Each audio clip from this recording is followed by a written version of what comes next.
9 weather with meteorologist Cameron Landfield. Happy Wednesday, Western Oregon. It's a wet one out there, and that's not going to change. A lot more rainfall for today, but I'm going to take you through a suite of a couple cameras here just to start things off so you can see how wet it is everywhere. This first one is going to be over the Beltline in Eugene, and of course, it is wet out on those streets. Careful this morning. It could get slippery. Thankfully, no ice. Corvallis also looking very saturated out there. And moving over to Roseburg, we can actually see something. I expected this camera to be embedded in a cloud, but looks like that's not the case. Equally as wet in Roseburg as well. This big system is going all the way down, even close to Northern California. So it's wet everywhere. Now, speaking of such, let's go ahead and move through the stormcast here so you can see when it's the wettest. And it should be sometime in the morning, likely about 6:30. We see this big, huge yellow cell that develops over the coast, and that's likely to have some very heavy rainfall at that moment. It does step inland a little bit as we get to 7 a.m., so Eugene could see some pretty heavy rainfall close to 7 in Roseburg as well.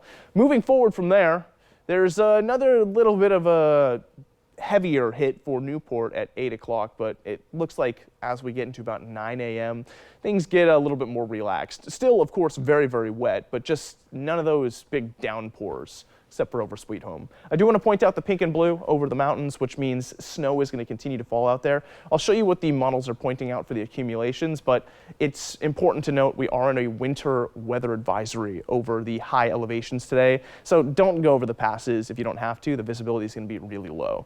12 o'clock and more widespread green. It does start to taper off, though, as we get into 3:30, and then later into the evening, we actually have a totally dry night, which means tomorrow morning is dry, and Thursday, Friday, both dry days before we return to rainfall into the weekend. So looking at 8 o'clock, you can see there's just a couple showers left at that point.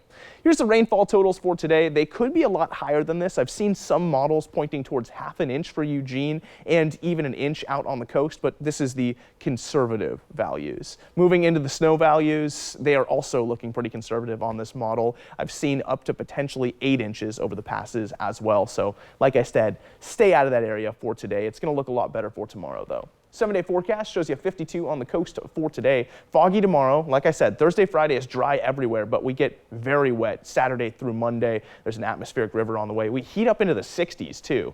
Umpqua Basin has almost an identical forecast. It is going to be drier on Tuesday, however. And the Cascade Passes have heavy blowing snow for today, snow tomorrow morning, but after that, it heats up too much for snow, and we're actually just looking at rain and a rain-snow combo with the 40s out over the Cascades. Willamette Valley at 52 for today, just like everywhere else. Should get to 60 by Sunday.